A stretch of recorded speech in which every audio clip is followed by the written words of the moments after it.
Last time का revise कर लिया था मैंने। एटॉमिक रेडियस में आपको दो केस बताए थे, नोबल गैसेस का और बोरोन फैमिली का, बोरोन और गैलियम और एल्यूमिनियम का। ठीक है, ये दो केस हमने लास्ट टाइम कर लिए थे। बाकी दो और केस हैं। गैलियम और एल्यूमिनियम का मैंने आपको रीजन लिखवाया था, डी ऑर्बिटल कॉन्ट्रैक्शन, क्योंकि 3D सीरीज फोर्थ पीरियड में गैलियम आ रहा था, और फोर्थ पीरियड में अगर गैलियम आ रहा है तो वो 3D सीरीज में, उसमें डी के अंदर इलेक्ट्रॉन है और डी में डिफ्यूजन बहुत ज्यादा है। ठीक है, स्क्रीनिंग इफेक्ट कम है डी का, तो इसलिए उसमें रेडियस क्या हो गई थी, कम हो गई थी, कॉन्ट्रैक्ट हो गई थी, इसलिए उसको डी ऑर्बिटल कॉन्ट्रैक्शन कह रहे थे। नोबल गैसेस में रीजन था कि वेंडरवॉल फोर्स बहुत वीक होता है, तो वेंडरवॉल रेडियस उसके लिए डिफाइन होती है, जो कि सबसे ज्यादा जिसकी वैल्यू होती है। फिर हम आज इसमें पढ़ेंगे कि डी ऑर्बिटल में और भी क्या एक्सेप्शन आते हैं एटॉमिक रेडियस में, और उसके बाद हम नेक्स्ट पीरियोडिक प्रॉपर्टी को स्टार्ट करेंगे। ठीक है, इतना क्लियर है? तो लास्ट टाइम इतना कुछ हो गया था, है ना? ध्यान रखना, पुराना भी रिवाइज करते रहना। कल क्वेश्चंस दिए थे आपको, आपने करे होंगे तो आपको पता लगा होगा कि जो हम यहाँ पढ़ रहे हैं उसी के ऊपर बेस्ड क्वेश्चन आपके एनसीईआरटी में या एग्जाम्पलर में दिए हुए हैं। एक बार एनसीईआरटी खत्म कर लो, फिर एग्जाम्पलर के भी आपको क्वेश्चंस दूंगा। कल के क्वेश्चन किए थे कि नहीं? अपना क्या है कि एक बार अगर चैप्टर खत्म होगा तो एक साथ फिर सारे क्वेश्चंस को डिस्कस करेंगे। एनसीईआरटी के जितने क्वेश्चन है वो साथ में डिस्कस करेंगे। ये बताओ, और क्वेश्चन वही देता हूं जो कि जिसको मैं यहाँ पे करवा चुका हूँ, जो यहाँ पे करवा रहा हूँ उसी क्वेश्चन देता हूँ। ऐसा भी नहीं है कि क्वेश्चन कोई अलग से मैं देता हूँ तुमको। कल वाले हो गए थे, बोलो कल वाले हुए थे कि नहीं क्वेश्चंस? क्वेश्चन हो गए थे बेटा। डेली का काम डेली क्या करो, एक तो तुम लोग, नहीं तो बाद में बहुत दिक्कत आ जाएगी, फिर काम बहुत बढ़ जाएगा। 11th 12th का सिलेबस बहुत ज्यादा है, 9th 10th से उसको कंपेयर मत करना। 2 महीने में सिलेबस खत्म हो गया फिर रिवीजन हो रहा है, ऐसा कुछ नहीं है यहाँ पे। 11th 12th का सिलेबस बहुत ज्यादा है, तो सिस्टमेटिक तरीके से डिसिप्लिन होकर के जैसा जैसा आपको बताया जा रहा है वैसे वैसे कर लो, फॉलो।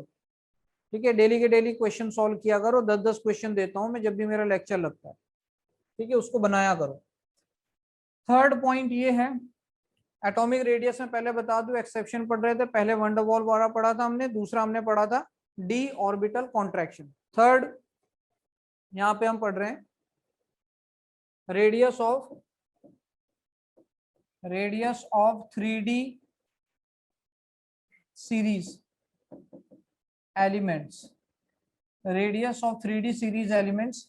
अब देखो 3D सीरीज वैसे तो हम इसको बाद में भी पढ़ते हैं, ये क्या होता है कि +2 में डी ब्लॉक एलिमेंट्स एक चैप्टर है, डी एंड एफ ब्लॉक, उसमें भी ये चीज दोबारा से आपकी रिवीजन होगी कि radius of 3D series elements. इसको देखो यहाँ ध्यान से, 3D सीरीज में क्या होगा, 3D सीरीज का मतलब मैं फोर्थ पीरियड की बात कर रहा हूँ। ये छोटी छोटी चीजें क्लियर रखना, मैं फोर्थ पीरियड की बात कर रहा हूँ, और फोर्थ पीरियड का मतलब 3D सीरीज की मैं बात कर रहा हूँ। ठीक, इसके अंदर कौन कौन से आएंगे? Scandium, titanium, vanadium, chromium, manganese, iron, cobalt, निकल, कॉपर, जिंक। अगर एटॉमिक नंबर की बात की जाए, एटॉमिक नंबर क्या क्या हो जाएंगे? एटॉमिक नंबर हो जाएंगे 21, 22, 23, 24, 5, 26, 27, 28, 29 और 30। ठीक है, कैसे हमने याद रखा था? Science teacher Vinita Kripalani madam Fevicol को नी छेड़ो जनाब। ठीक, अब इसमें रेडियस पढ़ना है। सिंपल हम ये सोच रहे हैं कि लेफ्ट राइट जा रहे हैं, इफेक्टिव न्यूक्लियर चार्ज बढ़ रहा है, इफेक्टिव न्यूक्लियर चार्ज बढ़ने से रेडियस कम हो जानी चाहिए। ठीक है, हमारा सोचना क्या है कि लेफ्ट राइट जा रहे हैं, लेफ्ट राइट जाने से एटॉमिक रेडियस कम हो जानी चाहिए, क्योंकि जेड इफेक्टिव लगातार बढ़ रहा है। बट यहाँ पर एक्चुअल में जो एटॉमिक रेडियस है वो दो फोर्सेस के ऊपर डिपेंड करता है। दो फोर्सेस के ऊपर ये डिपेंड करता है, मैं आपको बता देता हूँ कौन कौन से फोर्स हैं। क्या ये 3D सीरीज है? अगर इनका इलेक्ट्रॉनिक कन्फिगरेशन हम देखें, इलेक्ट्रॉनिक कन्फिगरेशन अगर इनका देखें तो क्या बन जाएगा, ध्यान से देखना, इलेक्ट्रॉनिक कन्फिगरेशन क्या हो जाएगा, इलेक्ट्रॉनिक कन्फिगरेशन इसका आएगा 4s का 2 3d का 1, इसमें 4s का 2 3d का 2, इसमें 4s का 2 3d का 3, इसमें 4s का 2 3d का 4। क्या मैंने ये बताया था कि डी सीरीज में 3D में D4 और D9 पॉसिबल नहीं है, D4 और D9 पॉसिबल नहीं है। क्रोमियम एक्सेप्शन क्या करता है, 1 और यहां पर 5 बना लेता है, ठीक है, एग्जैक्टली हाफ फील्ड हो जाता है। फिर 4s का 2 और 3d का 5, फिर 4s का 2 और 3d का 6, फिर 4s 2 और 3d का 7, फिर 4s 2 और 3d का 8, फिर 4s 2 और 3d का 9। क्या 3d 9 पॉसिबल है, कॉपर में नहीं। क्या करेगा, 4s का एक इलेक्ट्रॉन 3d के 10, एक इलेक्ट्रॉन 3d में आ जाएगा। जिंक में 4s 2 और 3d 10, जिंक के अंदर फुली फील्ड ऑर्बिटल है डी के, इसलिए ये ट्रांजिशन एलिमेंट नहीं होता है, ठीक है, ये हमने पहले भी पढ़ा था। दो एक्सेप्शन यहाँ पे कॉपर और क्रोमियम को आपने ध्यान रखना है, जिनमें एस में एक एक है और डी में exactly half field and fully field है, ठीक है, ये तो पुरानी बातें हो गई। अब मैं यहाँ पर आपसे बात कर रहा था दो अलग अलग फोर्सेस की, ये हम ऑलरेडी सब कवर कर चुके हैं। दो फोर्सेस की बात मैं कर रहा था, कौन कौन से, फर्स्ट है, क्या हम यहाँ पे 3D में इलेक्ट्रॉन भरना स्टार्ट करें, 3D 1 2 3 5 5 6 7 8 10 10, ठीक है, इस तरीके से 3D में इलेक्ट्रॉन जा रहे हैं। अब डी में इलेक्ट्रॉन जा रहे हैं और लेफ्ट राइट भी हम जा रहे हैं, लेफ्ट राइट जाने से इफेक्टिव न्यूक्लियर चार्ज भी बढ़ता जा रहा है, तो दो फोर्सेस काम करेंगे। एक तो अट्रैक्टिव फोर्स लग रही है, attractive force on 4s electron,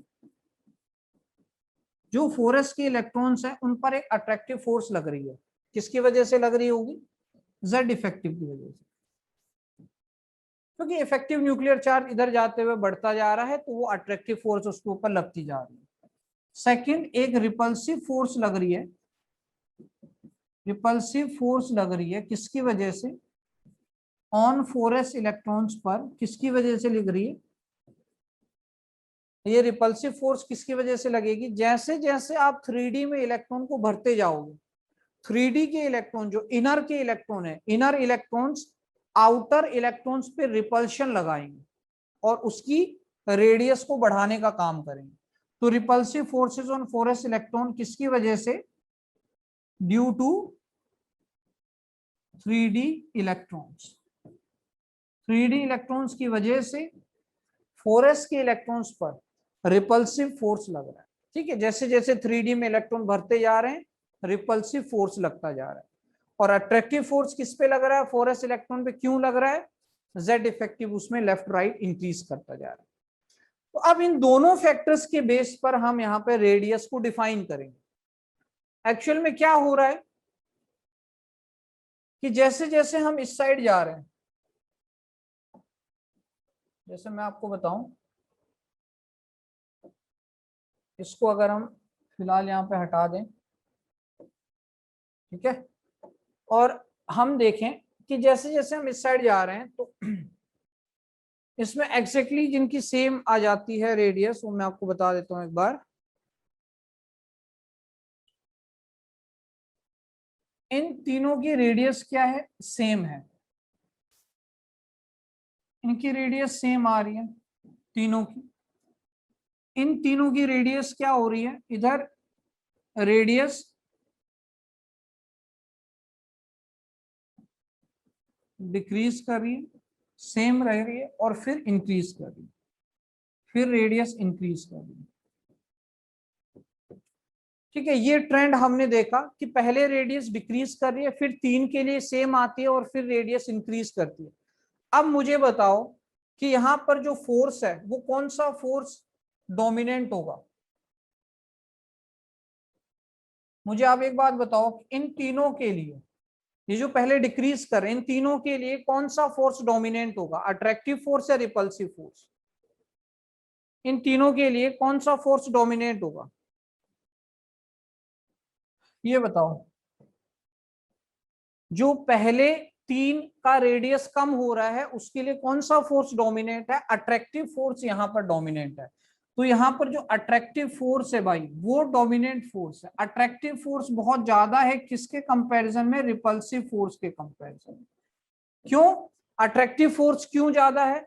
क्योंकि यहाँ पर रिपल्सिव फोर्स कम क्यों है? बिकॉज 3D में इलेक्ट्रॉन कम है। जैसे जैसे हम आगे जाएंगे तो 3D में इलेक्ट्रॉन बढ़ते जाएंगे, उससे रिपल्शन बढ़ती जाएगी और रेडियस उसकी इंक्रीज होती जाएगी। क्या यहाँ पर हम कह सकते हैं कि यहाँ पर जो रिपल्सिव फोर्स है वो बहुत ज्यादा है? रिपल्सिव फोर्स बहुत ज्यादा है किसके कंपैरिजन में? अट्रैक्टिव फोर्स के कंपैरिजन। क्यों? क्योंकि 3D में इलेक्ट्रॉन देख रहे हो 7, 8, 10 3D में बहुत ज्यादा इलेक्ट्रॉन बढ़ रहे हैं। क्या ये सेम है? इसका मतलब यहाँ पर अट्रैक्टिव फोर्स और रिपल्सिव फोर्स लगभग इक्वल आ रहे हैं। अट्रैक्टिव और रिपल्सिव फोर्स लगभग सेम है। तो क्या हम रेडियस जो हम पढ़ रहे हैं, ठीक है, थर्ड पॉइंट हमने क्या पढ़ा? Radius of 3D series, 3D series elements. ठीक, क्या ये जो रेडियस है 3D सीरीज एलिमेंट्स की, ये दो फोर्सेस के ऊपर डिपेंड कर रही है। एक अट्रैक्टिव फोर्स है फोरस के इलेक्ट्रॉन्स पर, किसकी वजह से? न्यूक्लियस की वजह से। और एक रिपल्सिव फोर्स है न्यूक्लियस की वजह से, उसी को जेड इफेक्टिव कह रहे हैं। और एक रिपल्सिव फोर्स है on four s electron due to 3D electron. जो अंदर के इलेक्ट्रॉन बढ़ते जाएंगे तो बाहर के इलेक्ट्रॉन्स के लिए रिपल्शन ज्यादा क्रिएट करेंगे। ठीक है, ये पूरा का पूरा एक्सपेरिमेंटल डाटा है। अगर आप बुक में देखोगे तो सबकी रेडियस लिखी हुई है। इनकी 117 पिकोमीटर, इन तीनों की रेडियस बिल्कुल सेम आती है। ठीक, तो पहले डिक्रीज फिर सेम फिर इंक्रीज। ठीक, और रीजन क्या है? ये दो फोर्सेस पे डिपेंड कर रहा है। अगर आप बुक में पढ़ोगे प्रदीप में, एनसीईआरटी में, यही थ्योरी आपको मिलेगी। इन्हीं दोनों फोर्सेस के बारे में बताया हुआ है। क्लियर? क्या इतना क्लियर है? ये बताओ। ठीक है, आगे इसमें देखो क्या आता है कि फोर्थ और लास्ट की radius of 4D series is equal to 4D series is same as 5D series. ये रहता है, ये है मेन प्रॉब्लम। देखो जैसे हम 3D में गए, हम 4D में गए, हम 5D में गए। अगर मैंने आपको पहले भी बताया हुआ है कि अगर हम फोर्थ पीरियड में है तो फोर्थ पीरियड का मतलब हम कौन सी सीरीज की बात कर रहे हैं? 3D की। अगर मैं फिफ्थ पीरियड में हूं तो मैं बात कर रहा हूँ 4D की। अगर मैं सिक्स्थ पीरियड में हूं तो मैं बात कर रहा हूँ 5D की। होना क्या चाहिए कि down the group 3D, 4D, 5D radius बढ़नी चाहिए। होता क्या है, इस तरीके से ग्राफ शो होता है। यहाँ पे ये एटॉमिक नंबर Z है, इसकी रेडियस है। 3D सीरीज हमने देखा पहले डिक्रीज फिर सेम फिर इंक्रीज, लगभग कुछ इस तरीके के उसका पैटर्न रहेगा। इस तरीके से ये है 3D सीरीज। 3D सीरीज पहले थोड़ा कम हुआ फिर सेम रहा फिर थोड़ा सा इंक्रीज किया। 4D सीरीज कुछ ऐसे आती है। ठीक है भाई, कोई प्रॉब्लम नहीं है। जैसे 3D और 4D, 3D से ज्यादा रेडियस किसकी है? 4D की है, कोई प्रॉब्लम नहीं है। 5D कैसा आना चाहिए? 5D ऐसा आना चाहिए, है ना? तो कोई प्रॉब्लम नहीं होगी। डाउन द ग्रुप रेडियस बढ़ती जा रही है। 3D की इतनी है, 4D की और ज्यादा हुई, 5D की और ज्यादा हुई, रेडियस बढ़ती जा रही है। बट इसकी रेडियस ये नहीं आती है, इसकी रेडियस आती है इतनी। ये 5D की रेडियस है।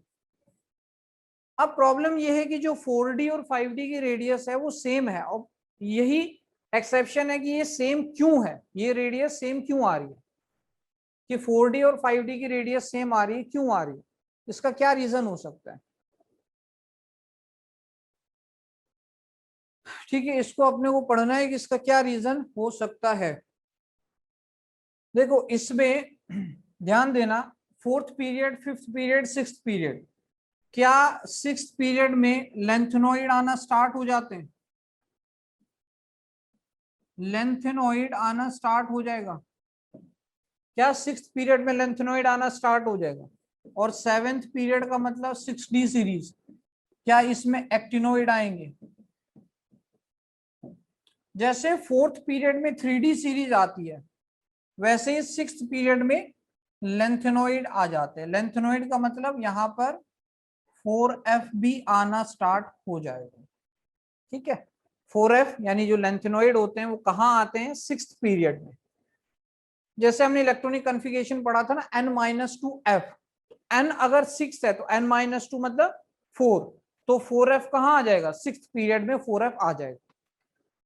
अब 4F में शील्डिंग पुअर है, और 4F में शील्डिंग पुअर है तो 4F में जितने इलेक्ट्रॉन्स होंगे वो क्या करेंगे, उसमें शील्डिंग पुअर है तो उन पे अट्रैक्शन ज्यादा लगेगी, और अट्रैक्शन ज्यादा लगेगी तो उसकी रेडियस कम हो जाएगी। तो 4D और 5D में रेडियस सेम आ रही है। क्यों, क्योंकि 5D में 4F के जो इलेक्ट्रॉन्स हैं उसमें शील्डिंग हमने देखा था F में सबसे कम, सबसे पुअर शील्डिंग है। सबसे पुअर शील्डिंग है तो F में जितने भी इलेक्ट्रॉन्स है उस पर अट्रैक्शन ज्यादा है, और वो क्या कर रहे हैं, रेडियस उसकी कम हो जाती है।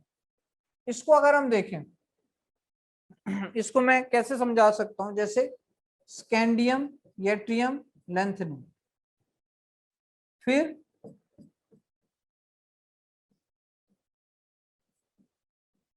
ठीक है ये था, ये हमने बनाया 4th पीरियड में, ये हमने बनाया 5th पीरियड में, ये हमने बनाया 6th पीरियड में। ठीक, हमें काम किस किस से है, 4th से, हमें काम है 5th से, और 6th पीरियड से अपने को काम है। अब स्कैंडियम 21 एटॉमिक नंबर के साथ था, इसका एटॉमिक नंबर कितना, 22। यट्रियम में कितना, +18 करना पड़ेगा अपने को, +18 करना पड़ेगा।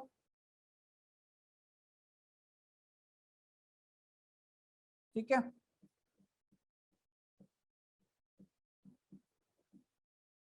लेंथेनम कितना आ जाएगा, 57 आ जाएगा, आ जाएगा 56,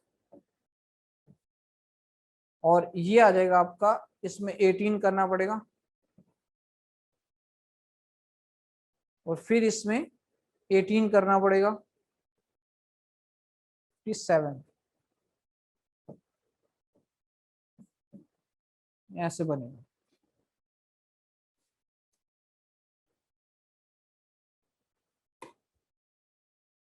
ठीक है भाई, तो ये कुछ इस तरीके से बना। अब इसमें देखो क्या हुआ, इधर देखना ध्यान से, इसमें टाइटेनियम 22, जिरकोनियम 40 और हैफनियम 72। अब आपने देखा यार इसमें जो गैप आ रहा है वो गैप कितने का आ रहा है, पहले इसमें +18 हुए और उसके बाद एकदम से +32 आ गए। मतलब पहले 18 प्रोटॉन बढ़े, और फिर यहाँ पर अब आप कहोगे 58 से 71 तक कहाँ जाते हैं, लेंथेनॉइड में। ठीक है, लेंथेनॉइड में चले जाते हैं, यानी कि एफ ब्लॉक में चले जाते हैं। हमने पढ़ा था ना, एफ ब्लॉक नीचे था, 58 से 71 लेंथेनॉइड एफ ब्लॉक में चले जाते हैं, 72 यहाँ आ जाता है। ठीक, तो इसमें ये 18 प्रोटॉन बढ़े, और फिर 6th से 7th पीरियड में एकदम से 32 प्रोटॉन बढ़ गए। 32 प्रोटॉन बढ़ने से 32 प्रोटॉन बढ़ने से जो फोर्स ऑफ अट्रैक्शन था वो भी बहुत ज्यादा बढ़ गया, और इसको हम कौन सी सीरीज कह रहे थे यहाँ पे, 3D। इसको कौन सी सीरीज कह रहे थे, 4D। इसको कौन सी सीरीज कह रहे थे, 5D। इसीलिए 5D में एकदम से,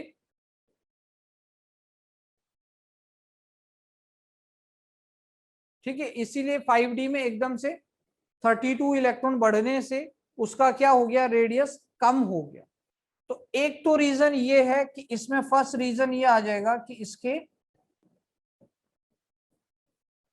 +32 increase in nuclear charge, nuclear charge में इतना ज्यादा इंक्रीज आया। और रीजन 2 क्या आ जाएगा, रीजन 2 आ जाएगा कि 4F electrons in 5D series, 5D series 4f के इलेक्ट्रॉन्स आ जाएंगे 5d सीरीज में, जिससे क्या होगा, उसका अट्रैक्शन, पुअर शील्डिंग की वजह से अट्रैक्शन और ज्यादा बढ़ जाएगा। तो ये दो रीजन दिए जाते हैं, ये दो रीजन इसमें दिए जाते हैं। ये बताओ क्या ये क्लियर है? देखो दो रीजन है इसमें। एक रीजन है कि जब हम 4d से 5d सीरीज में गए तो एकदम से 32 प्रोटॉन बढ़ गए, मतलब 32 प्रोटॉन का अट्रैक्शन बढ़ गया, ये ना 32 प्रोटॉन का अट्रैक्शन बढ़ गया, तो रेडियस उसकी क्या हो गई, डिक्रीज हो गई। दूसरा रीजन है कि अगर हम हैफनियम का इलेक्ट्रॉनिक कॉन्फ़िगरेशन लिखें तो उसमें 4f आएगा, और ऊपर अगर जिरकोनियम का लिखे तो उसमें 4f आएगा नहीं। तो 4f में इलेक्ट्रॉन्स रहने से क्या हुआ, स्क्रीनिंग इफेक्ट बहुत कम है 4f का, जिससे अट्रैक्शन बढ़ जाते हैं। डिफ्यूजन बहुत ज्यादा है ना, उससे अट्रैक्शन बढ़ जाती है, अट्रैक्शन बढ़ने से उसकी रेडियस कम हो जाती है। तो ये दो रीजन आते हैं जिससे हम एक्सप्लेन कर सकते हैं radius of 4d series, why radius of 4d series is same as 5d series. मुझे एक बात बताओ, जब हमने 3d में कॉन्ट्रैक्शन पढ़ा था, 3d की वजह से रेडियस कम हुई थी, तो उसको कहा था डी ऑर्बिटल कॉन्ट्रैक्शन। क्या इसको हम लेंथेनॉइड कॉन्ट्रैक्शन नाम दे सकते हैं? क्योंकि लेंथेनॉइड की वजह से एफ ब्लॉक की, ये एफ ब्लॉक में या 4f में इलेक्ट्रॉन आने की वजह से रेडियस कम हो गई, ठीक है, इसलिए दोनों की रेडियस सेम आ गई। क्या इसको हम लिख सकते हैं ड्यू टू लेंथेनॉइड कॉन्ट्रैक्शन? तो क्या हम इसको यहाँ पे लिख सकते हैं लेंथेनॉइड कॉन्ट्रैक्शन, ठीक है, इसी को हम क्या कहते हैं, लेंथेनॉइड कॉन्ट्रैक्शन कहते हैं। ये वर्ड भी आपसे पूछा हुआ है पीछे क्वेश्चंस में। खैर आपको ये किसमें मिल जाएगा, नोट्स के अंदर इसकी अच्छी थ्योरी मैं दे दूंगा, उसमें भी यही है, बट जो थ्योरी है, जो इसकी डेफिनेशन वगैरह थ्योरेटिकल, इन दोनों को एक्सप्लेन किया हुआ है, दोनों रीजन को, वो लेंथेनॉइड कॉन्ट्रैक्शन है।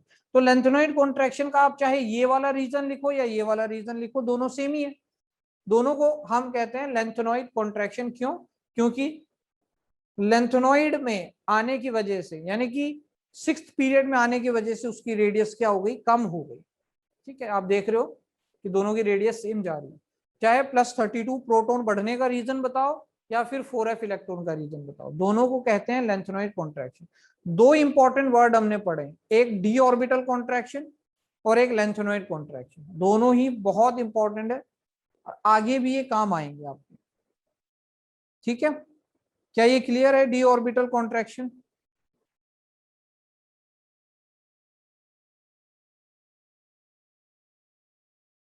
क्या डी ऑर्बिटल कॉन्ट्रैक्शन क्लियर है? ध्यान से देख लो, एटॉमिक रेडियस खत्म हो गया है, नई प्रॉपर्टी स्टार्ट करूंगा अभी, देखो ध्यान से देखो।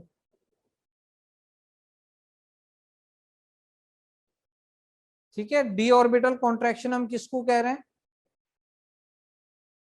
कि जो डी में 3d में इलेक्ट्रॉन आए थे उसकी वजह से उसमें अट्रैक्शन बढ़ गई, कॉन्ट्रैक्शन, अट्रैक्शन बढ़ गई का मतलब क्या हो गया, जो रेडियस में कॉन्ट्रैक्शन आ गया। यहाँ पर लेंथेनॉइड कॉन्ट्रैक्शन किसको कह रहे हैं, कि ये जो लेंथेनॉइड, सबसे पहले बात तो आपको ये समझना जरूरी है कि लेंथेनॉइड कहाँ पर आते हैं, 6th पीरियड में लेंथेनॉइड आते हैं।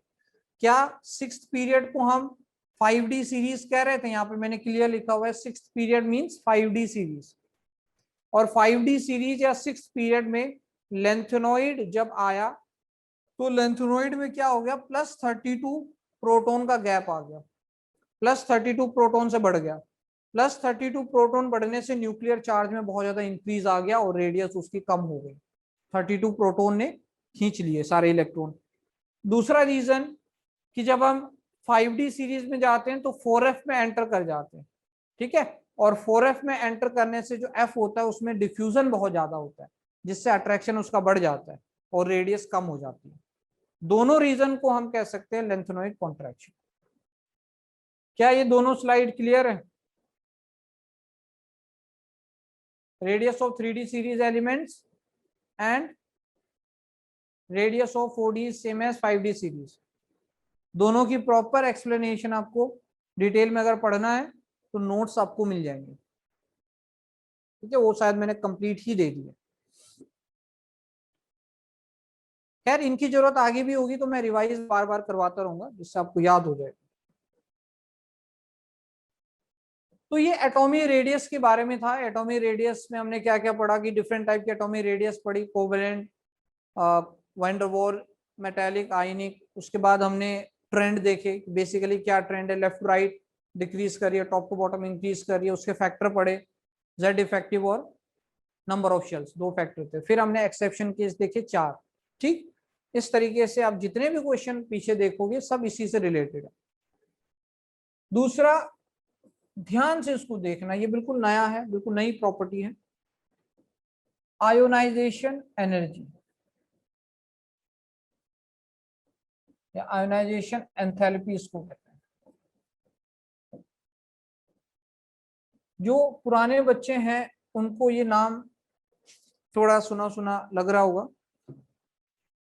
ठीक है, उन्होंने पढ़ा हुआ है आयोनाइजेशन के बारे में, आयोनाइजेशन एंथैल्पी के बारे में।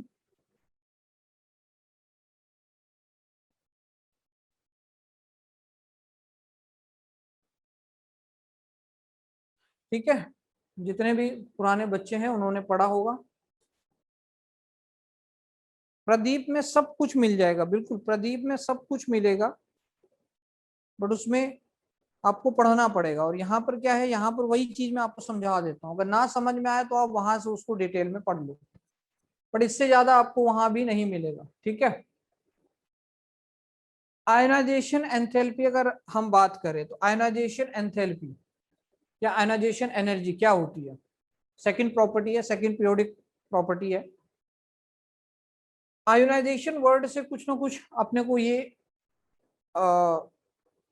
पता चल रहा है कि आयंस का फॉर्मेशन कर रहे हैं। आयोनाइजेशन, आयोनाइजेशन मींस आयन का फॉर्मेशन, कहीं ना कहीं आयंस का फॉर्मेशन हो रहा है। अब आयंस का फॉर्मेशन हो रहा है तो कैसे हो रहा होगा, इसमें कैटायन का फॉर्मेशन होता है। हमें क्या करना है, एक न्यूट्रल एटम को ढूंढना है। न्यूट्रल एटम को हमने ढूंढा, ठीक है, कोई भी न्यूट्रल एटम है उसको हमने ढूंढा, ये इस तरीके से हम अगर बनाए,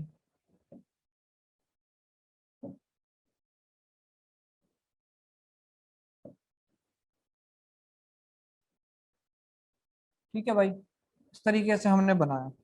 अब ये अंदर क्या है, इसके ये न्यूक्लियस है, इसमें 3 अलग अलग शेल्स मेरे को दिखाई दे रही हैं, और तीनों शेल्स में नंबर ऑफ इलेक्ट्रॉन्स हैं 2, 8 और 2। सपोज पहले में 2 इलेक्ट्रॉन है, दूसरे में 8 इलेक्ट्रॉन है, 3, 4, 5, 6, 7, 8, और तीसरे शेल में 1 इलेक्ट्रॉन है। ठीक है, तीसरे शेल में 1 इलेक्ट्रॉन है। अब ये लास्ट शेल में क्या है, 1 इलेक्ट्रॉन है। हमको क्या करना है, ये एक गैसियस एटम है, ये अलग घूम रहा है, गैसियस एटम किसी के साथ बॉन्डेड नहीं है। हमने इसको किसी भी तरीके से, मतलब कोई मेथड हमने ऐसा लगाया, वो आगे बताऊंगा, कि उसकी वजह से ये एक गैसियस एटम की तरह घूम रहा है। हमने क्या करना है, इसको एनर्जी देनी है, इस गैसियस एटम को एनर्जी देनी है। ये जब एनर्जी एब्जॉर्ब करेगा, तो क्योंकि अंदर जो न्यूक्लियस है भाई उसमें पॉजिटिव चार्ज है, और सबसे अंदर वाले जो ऑर्बिटल, सबसे अंदर वाली शेल के जो दोनों इलेक्ट्रॉन है उनको तो बहुत स्ट्रांगली उसने अट्रैक्ट किया हुआ है, वो तो कहीं नहीं जा रहे।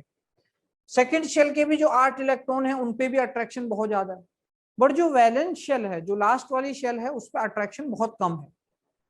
अट्रैक्शन बहुत कम है, तो अगर हम इसको एनर्जी दें, किसी भी फॉर्म में इसको एनर्जी दे रहे हैं, किसी भी फॉर्म में इसको एनर्जी दे रहे हैं, ये क्या करेगा, ये जो लास्ट वाला इलेक्ट्रॉन है ये एनर्जी को एब्जॉर्ब करेगा।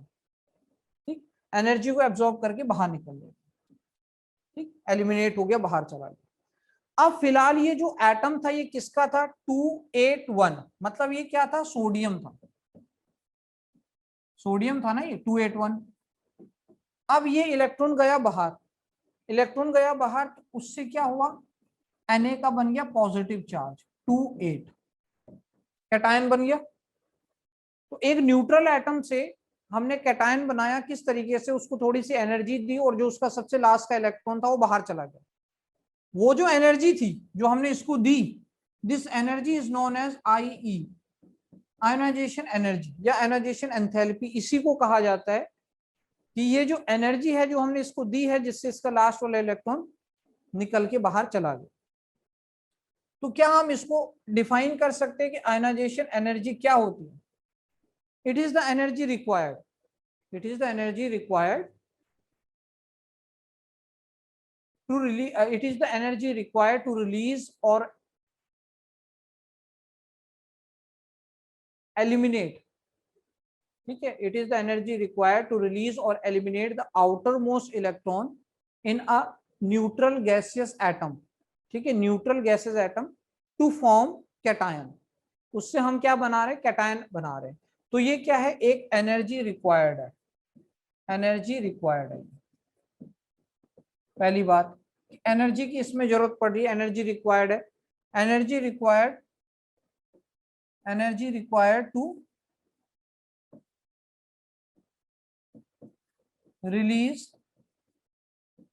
outermost electron, outermost electron from an neutral gaseous atom to form, क्या बनाने के लिए? Cation, to form a cation. अब इसमें कुछ टर्म्स, हमें कुछ इंपॉर्टेंट टर्म्स देखने हैं। क्या हमें आउटरमोस्ट इलेक्ट्रॉन दिखाई दे रहा है? क्या ये एनर्जी रिक्वायर्ड है? ये एनर्जी देनी पड़ती है किसको? आउटरमोस्ट इलेक्ट्रॉन को। किसके आउटरमोस्ट इलेक्ट्रॉन को? From an neutral gaseous atom, gaseous atom होना चाहिए। अगर गैसियस नहीं है, कंबाइंड स्टेट में है, तो वो आउटरमोस्ट इलेक्ट्रॉन एनर्जी गेन नहीं कर पाएगा। अपने को गैसियस एटम चाहिए to form outermost electron from an neutral gases atom to form a cation. और फाइनली क्या बनता है? कैटायन बनता है। ये तो इसकी डेफिनेशन हुई। कुछ इसके बारे में मैंने आपको बताया कि आयोनाइजेशन एनर्जी क्या है, ठीक है। आयोनाइजेशन एनर्जी, आयोनाइजेशन एंथैल्पी की हम इसमें बात कर रहे हैं फिलहाल, ठीक है। आयोनाइजेशन एनर्जी, आयोनाइजेशन एंथैल्पी की हम बात कर रहे हैं। अगर मैं इसको रिप्रेजेंट करना चाहता हूं तो इसका रिप्रेजेंटेशन आएगा, इसका रिप्रेजेंटेशन क्या आएगा? Delta I H, this is ionisation enthalpy. Enthalpy का साइन एच आ जाता है और डेल्टा आई किसको रिप्रेजेंट कर रहा है? आयोनाइजेशन एंथैल्पी या आयोनाइजेशन एनर्जी को रिप्रेजेंट कर रहा है, ठीक है। क्या इतना क्लियर है? क्या आयोनाइजेशन एंथैल्पी अपने को समझ में आया कि इसमें क्या कहानी चल रही है? ठीक है, बिल्कुल नई प्रॉपर्टी। एटॉमिक रेडियस भूल जाओ थोड़ी देर के लिए, एटॉमिक रेडियस से इसका कोई मतलब नहीं है अभी, ठीक है। अभी इसमें ध्यान दो आयोनाइजेशन एनर्जी को। जहां पर प्रीवियस कंसेप्ट से उसका रिलेशन होगा वहां पर मैं आपको बता दूंगा याद करने के लिए, अभी उसको भूल जाओ। तो आयोनाइजेशन एनर्जी में डेल्टा आई एच, ठीक, इस तरीके से ही आप इसको रिप्रेजेंट करें। लिखने में शॉर्टकट कहीं का, कहीं मैं आईई यूज कर देता हूं, ठीक है। तो आईई मैंने यूज किया तो आप समझ जाना कि मैं आयोनाइजेशन एंथैल्पी, आयोनाइजेशन एनर्जी की बात कर रहा हूं, ठीक है भाई। अच्छा, अब क्या इसको रिप्रेजेंट किया जा सकता है? मेरे मेरे पास क्या है? एक एम, एक मेटल है जो कि गैसेस स्टेट में, ठीक है, जो कि गैसेस स्टेट में है। मेटल एम है जो गैसेस स्टेट में है, और मैंने इसको कौन सी एनर्जी दी? डेल्टा आई एच एनर्जी दी। डेल्टा आई एच जितनी उसको चाहिए तो उतनी मैंने उसको एनर्जी दी। क्या ये एनर्जी गेन करने के बाद कैटायन बनेगा और एक इलेक्ट्रॉन को बाहर निकाल लेगा? क्या यही हो रहा है इसमें? जो हम अभी पढ़ रहे हैं, क्या हमने यही पढ़ा जो इस इक्वेशन में लिखा हुआ है? ठीक है, जो इस इक्वेशन में लिखा हुआ है, क्या हमने यही कहानी को इस इक्वेशन से रिप्रेजेंट कर दिया?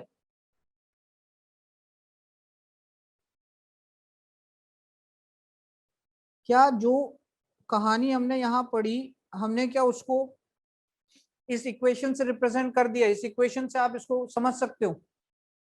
क्लियर? ठीक है, अब देखो नेक्स्ट स्लाइड में क्या करना है हमने। यूनिट्स की अगर थोड़ी बहुत बात कर ली जाए, किलो जूल पर मोल, किलो जूल पर मोल। भाई एनर्जी दे रहे हैं, कितनी एनर्जी दे रहे हैं? 6000 किलो जूल पर मोल, 2000 किलो जूल पर मोल, 1500 किलो जूल पर मोल। कुछ तो उसकी यूनिट आनी चाहिए ना। ठीक है, कुछ तो उसकी यूनिट आनी चाहिए, बिल्कुल उसकी यूनिट आनी चाहिए किलो जूल पर मोल में। अब या फिर आप यूज करो किलो कैलोरी पर मोल के लिए जा रहा है, मतलब पर मोल एटम के लिए, सोडियम का 1 मोल, मैग्नीशियम का 1 मोल, इसके न्यूमेरिकल भी हैं 2-4, ठीक, पर मोल के लिए, या फिर इलेक्ट्रॉन वोल्ट पर एटम।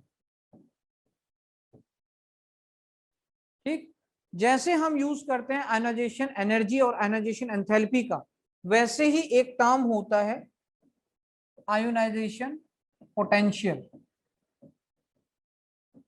आयोनाइजेशन पोटेंशियल ये क्या होता है? आपने स्ट्रक्चर ऑफ एटम में 9th क्लास में पढ़ा होगा, डिस्चार्ज ट्यूब एक्सपेरिमेंट। ठीक, डिस्चार्ज ट्यूब जिसके अंदर इलेक्ट्रॉन प्रोटॉन न्यूट्रॉन की डिस्कवरी हुई थी, तो उसमें आपने पढ़ा होगा कि हम क्या करते हैं, आयोनाइजेशन पोटेंशियल में एक मिनिमम पोटेंशियल डिफरेंस हम रखते हैं डिस्चार्ज ट्यूब के अंदर, जिसमें वो कैटायन बन पाए, उसको हम, उस पोटेंशियल को कहते हैं आयोनाइजेशन पोटेंशियल। अगर मैं यहाँ पर आपको डेफिनेशन प्रॉपर बताऊं, क्योंकि इसमें पूछा तो नहीं जाता है ये, खैर, it is the minimum potential difference required to remove the most loosely, या required to remove the valence electron, मतलब मिनिमम पोटेंशियल डिफरेंस कहा जाता है, minimum potential difference, potential difference in a discharge tube, in a discharge tube to remove, किसको remove करना है? To remove outer most electron, to remove the outer most electron, खत्म। Ionisation potential को आप इससे देख सकते हैं, आईपी से इसको रिप्रेजेंट करते हैं।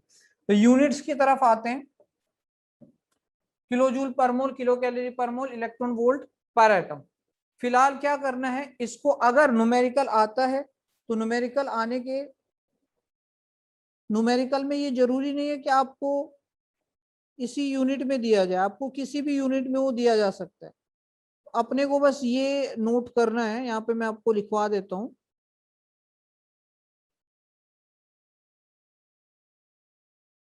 वन इलेक्ट्रॉन वोल्ट पर एटम 23.6 और 23.06 किलो कैलोरी पर मोल इक्वल होता है 96.04 या फिर 96.4 किलो जूल पर मोल। बस ये रिप्रेजेंटेशन ये आप याद रखें, इंटर कन्वर्जन, अगर कभी इस पे न्यूमेरिकल बना तो हम इंटर कन्वर्जन इसकी हेल्प से कर लेंगे कि 1 electron volt is equal to 23 kilo calorie per mole या 96.4 किलो जूल पर मोल। इसकी न्यूमेरिकल भी करवाऊंगा लास्ट में, तो बस आप इतना ये याद रखें, इंटर कन्वर्जन करने के काम आएगा, ठीक है। 1 इलेक्ट्रॉन वोल्ट पर एटम,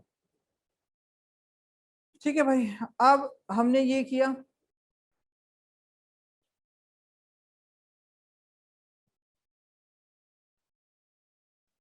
ठीक है।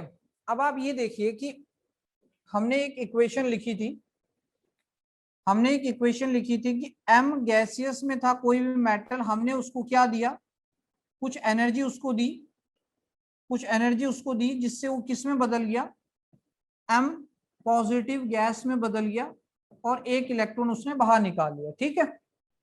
इसमें कितनी एनर्जी यूज हुई उसको हमने लिखा डेल्टा IH1, डेल्टा IH1, ठीक, डेल्टा IH1। सीधा एग्जांपल से समझाता हूं आपको, ये तो फिर रिप्रेजेंटेशन तो हमने कर ही लिया, एग्जांपल से समझाता हूं। एल्यूमिनियम 283, सबको पता है एल्यूमिनियम एटॉमिक नंबर 13 में था, 283 में कहीं पे एल्यूमिनियम गैसियस एटम में घूम रहा था, ठीक है। हमने एल्यूमिनियम का क्या बनाया, गैसियस स्टेट में हमने उसको बनाया। अब गैसियस स्टेट में वो घूम रहा है 283, हमने क्या किया, उसको एनर्जी दी और एल्यूमिनियम +1 में चेंज करवा लिया, मतलब अब यू क्या हो गया, 282 हो गया, 1 इलेक्ट्रॉन उसका बाहर निकला, और इसके लिए जितनी एनर्जी की रिक्वायरमेंट हुई उसको हमने क्या कहा, डेल्टा आई H1। ठीक, H1 मतलब पहला इलेक्ट्रॉन निकालने के लिए कितनी आयोनाइजेशन एनर्जी की जरूरत पड़ी। दूसरा, अब ये एल्यूमिनियम प्लस था गैसियस में, हमने इसको थोड़ी सी एनर्जी दी, इसमें से एक और इलेक्ट्रॉन निकला, 2 पॉजिटिव का चार्ज आया, इसको हमने क्या कहा भाई, इसको हमने कहा डेल्टा आई H2। क्लियर, दूसरा भी बाहर निकला इसमें से। फिर एल्यूमिनियम,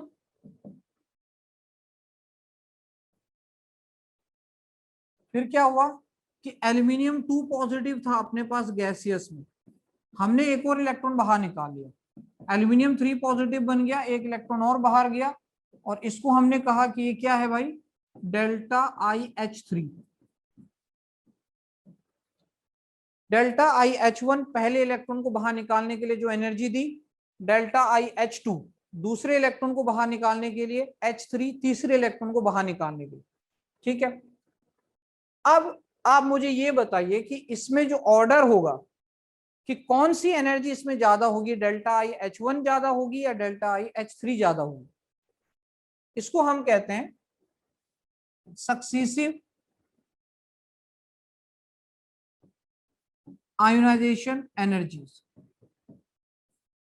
सक्सीसिव आयोनाइजेशन एनर्जीज, बस मेरा क्वेश्चन ये है कि डेल्टा आई H1 ज्यादा होगा कि डेल्टा आई H3 ज्यादा होगा, क्या इसका ऑर्डर रहेगा।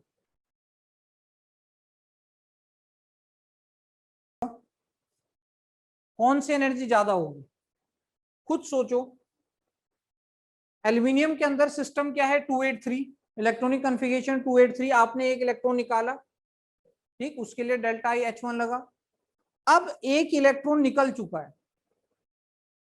एल्यूमिनियम के अंदर प्रोटॉन अभी भी 13 है, इसके अंदर प्रोटॉन अभी भी 13 है, प्रोटॉन अभी भी 13 है, बट इलेक्ट्रॉन एक कम हो चुका है।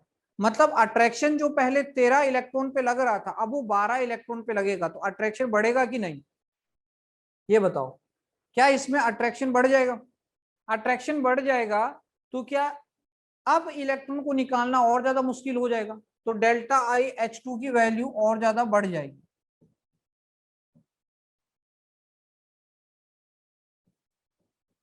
ठीक, अब अभी भी प्रोटॉन 13 है, बट इलेक्ट्रॉन आपने एक और निकाल दिया, अब उसमें अट्रैक्शन और ज्यादा बढ़ गया, क्योंकि जितना प्रोटॉन, अभी प्रोटॉन का नंबर तो कहीं चेंज नहीं हो रहा, इलेक्ट्रॉन कम होते जा रहे हैं, तो इलेक्ट्रॉन्स के ऊपर जो कम होता जा रहा है तो अट्रैक्शन बढ़ता जाएगा। अब आपने लास्ट वाला तीसरा इलेक्ट्रॉन निकालना है, अभी तक अट्रैक्शन उसका ऑलरेडी बहुत ज्यादा बढ़ चुका है, आपको बहुत एनर्जी देनी पड़ेगी, तब जाके उसका तीसरा इलेक्ट्रॉन बाहर निकलेगा। सक्सेसिव आयोनाइजेशन एनर्जीज में आपने हमेशा याद रखना है, कोई भी एलिमेंट हो, कुछ भी हो, कोई भी कंडीशन हो, कि उसका सक्सेसिव आयोनाइजेशन एनर्जी बढ़ता रहता है। अगर मैं 4 इलेक्ट्रॉन की निकाल रहा हूं तो चौथे इलेक्ट्रॉन के लिए सबसे ज्यादा आयोनाइजेशन एनर्जी लगेगी, सबसे कम फर्स्ट वाले के लिए लगेगी, सेम एलिमेंट में। ठीक है, जैसे एल्यूमिनियम +1 था, +2 था, +3 था, तो +3 बनाने के लिए सबसे ज्यादा एनर्जी की रिक्वायरमेंट होगी। ठीक है, अब मुझे ये बताओ, मैं चाहता हूं कि मैं, अभी इसका इलेक्ट्रॉनिक कॉन्फ़िगरेशन क्या बन चुका है, 2 8 बन चुका है, तीनों इलेक्ट्रॉन गायब हो चुके हैं। अब क्या मैं इस तरह की सिचुएशन में आ चुका हूं, इसमें क्या मैं इस तरह की सिचुएशन में आ चुका हूं, या इसको इसको मैं ऐसे आपको बता देता हूं, आपकी समझ में आ जाएगा कि पहले 3 शेल थे, 2 8 3, बाहर के तीनों इलेक्ट्रॉन निकल गए, अब कितने बचे, 2 8। अब मुझे अगर चौथा इलेक्ट्रॉन निकालना है तो कहां से निकालना पड़ेगा, दूसरी शेल से निकालना पड़ेगा। क्या अट्रैक्शन एकदम से बहुत ज्यादा बढ़ जाएगा। अगर मैं थर्ड शेल से इलेक्ट्रॉन निकाल रहा था, 1 2 3, तो लगभग एनर्जीज में ज्यादा गैप नहीं था, जैसे ही मैं तीनों को निकालने के बाद एक अंदर वाली शेल में जाता हूं, तो एक अंदर वाली शेल में अट्रैक्शन और भी ज्यादा बढ़ जाता है।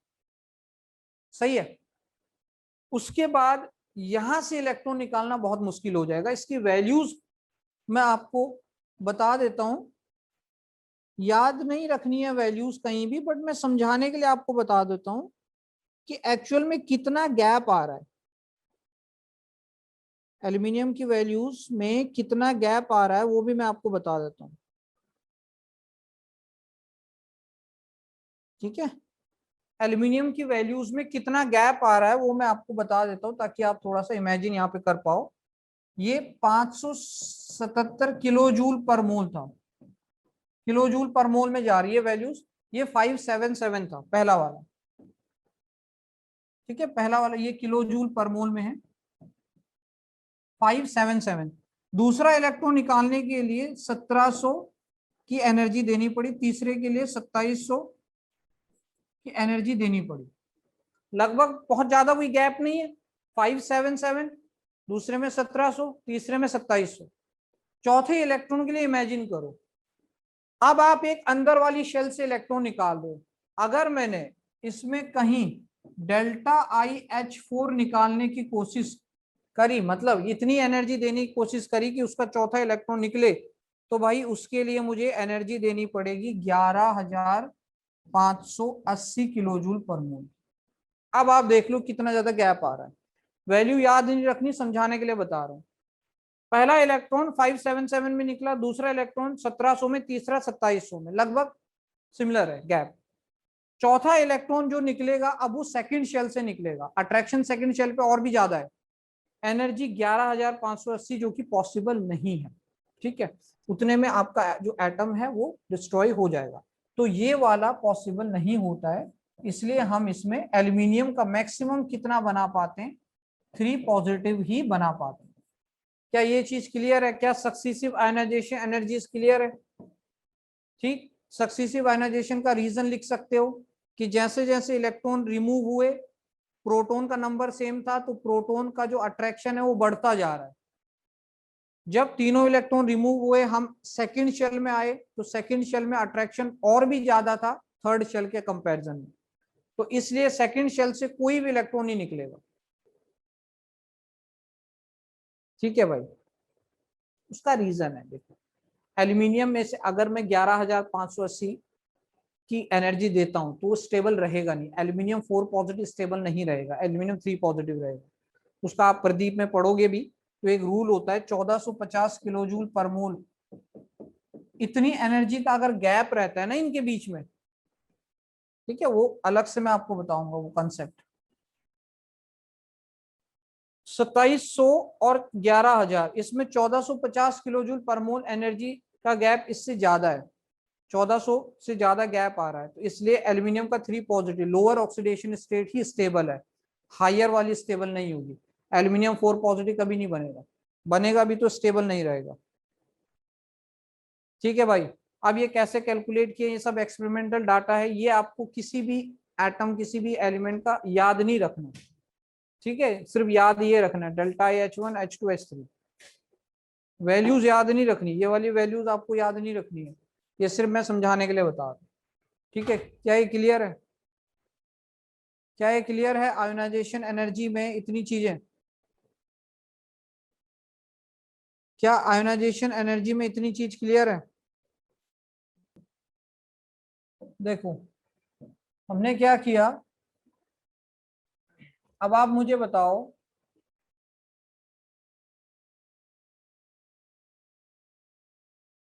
ठीक है चलो ऑर्डर तो अभी, क्वेश्चन तो इसमें बाद में बनेंगे, पहले मैं आपको फैक्टर बता दूं। ये तो आयोनाइजेशन एनर्जी के बारे में था।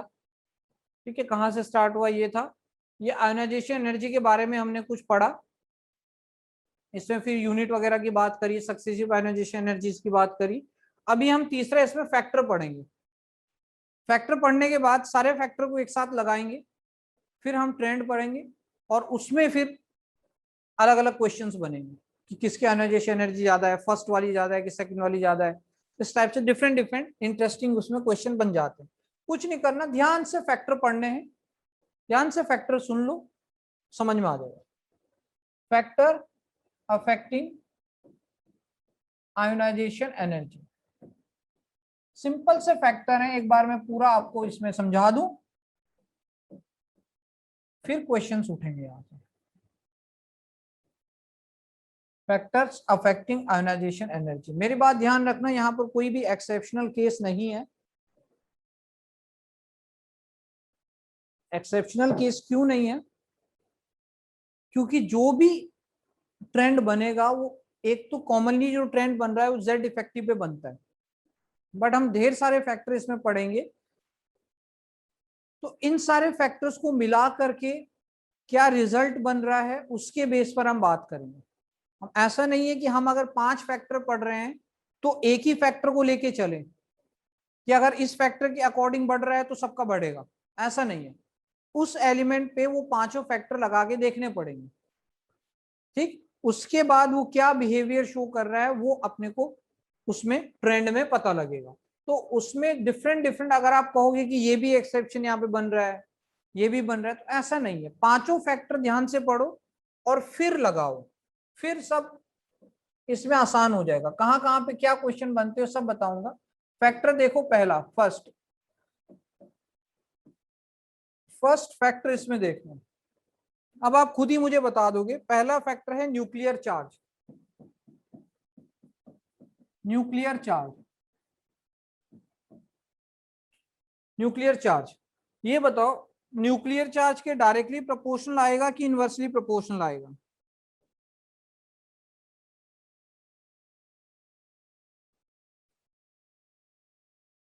सिंपल बताऊंगा बिल्कुल। न्यूक्लियर चार्ज के डायरेक्टली प्रोपोर्शनल रहेगा आयोनाइजेशन एनर्जी या इनवर्सली प्रोपोर्शनल होगा? बताओ। न्यूक्लियर चार्ज का मतलब force of attraction. Force of attraction बहुत ज्यादा है, फोर्स ऑफ अट्रैक्शन बहुत ज्यादा है। तो फोर्स ऑफ अट्रैक्शन बहुत ज्यादा है, तो क्या लास्ट वाला इलेक्ट्रॉन आसानी से निकल पाएगा? इतना सोचो। न्यूक्लियर चार्ज ज्यादा है, फोर्स ऑफ अट्रैक्शन बहुत ज्यादा है, क्या लास्ट वाला इलेक्ट्रॉन आसानी से निकलेगा? ये बताओ। नहीं निकल पाएगा, नहीं निकल पाएगा ना आसानी से। तो न्यूक्लियर चार्ज में ये कह सकता हूं, nuclear charge is directly proportional to ionisation energy. जितना ज्यादा न्यूक्लियर चार्ज होगा, लास्ट इलेक्ट्रॉन पे फोर्स ऑफ अट्रैक्शन उतना ही ज्यादा होगा और उतनी ही ज्यादा एनर्जी उसको देनी पड़ेगी निकालने के लिए, तो आयोनाइजेशन एनर्जी की वैल्यू भी बढ़ेगी। क्या जनरली ऐसा लिखा जा सकता है? तो न्यूक्लियर चार्ज जितना ज्यादा, फोर्स ऑफ अट्रैक्शन उतना ज्यादा, और आयोनाइजेशन एनर्जी की वैल्यू उतनी ही ज्यादा आपको देनी पड़ेगी।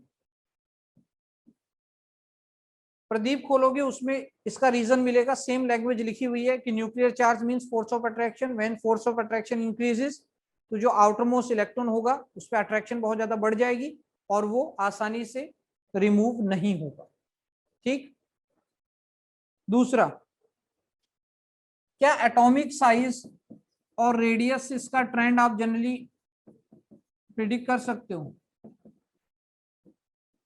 डायरेक्टली और इनवर्सली? एटॉमिक साइज और रेडियस से बस इतना बता दो, डायरेक्टली प्रोपोर्शनल या इनवर्सली प्रोपोर्शनल?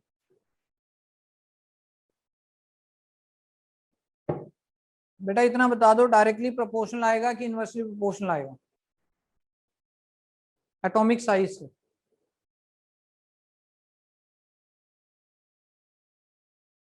ठीक है, बहुत बढ़िया, इनवर्सली।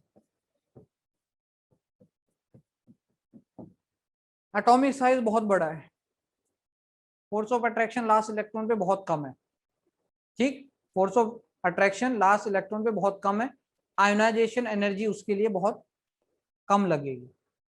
एटॉमिक साइज ज्यादा, आयोनाइजेशन एनर्जी कम। जितना छोटा एटॉमिक साइज उतना ज्यादा फोर्स ऑफ अट्रैक्शन, उतनी ज्यादा एनर्जी लगेगी इलेक्ट्रॉन को रिमूव करने के, ठीक। और सिंपल सिंपल से हैं।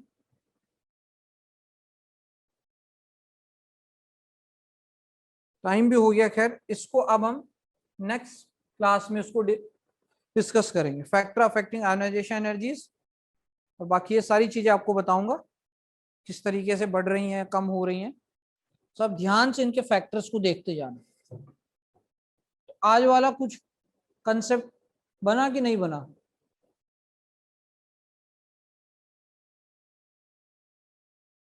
हाँ भाई, आज वाला कुछ कंसेप्ट बना नहीं बना, ये बताओ। है ना। तो इससे रिलेटेड जो भी क्वेश्चंस बनेंगे वो मैं आपको सेंड करूंगा। कल अपना आयोनाइजेशन एनर्जी फैक्टर्स ध्यान से पढ़ लो, फैक्टर ध्यान से पढ़ोगे ना, पीरियोडिक टेबल में फिर कोई प्रॉब्लम नहीं आएगी। कहीं से भी कोई भी एलिमेंट दिया उसका रिलेशन आप फटाक से निकाल लोगे अगर आपका फैक्टर यहाँ पे क्लियर है। इसके जितने भी फैक्टर हैं 5-6 वो सारे बताऊंगा, उसको ध्यान से सुन लो, फिर देखो आप कैसे ट्रेंड इसमें बना सकते हो। नोट्स इसके आगे के मिल जाएंगे, ये भी सेंड कर देता हूँ, और नेक्स्ट क्लास में फिर ये आगे इसको स्टार्ट करेंगे, ठीक है। चलो फिर बढ़िया से पढ़ते जाओ, डेली के डेली क्वेश्चन बनाते जाओ जो भी क्वेश्चन दिए जा रहे हैं। लास्ट में जब चैप्टर खत्म होगा तो हम इसका कंप्लीट डिस्कशन कर लेंगे।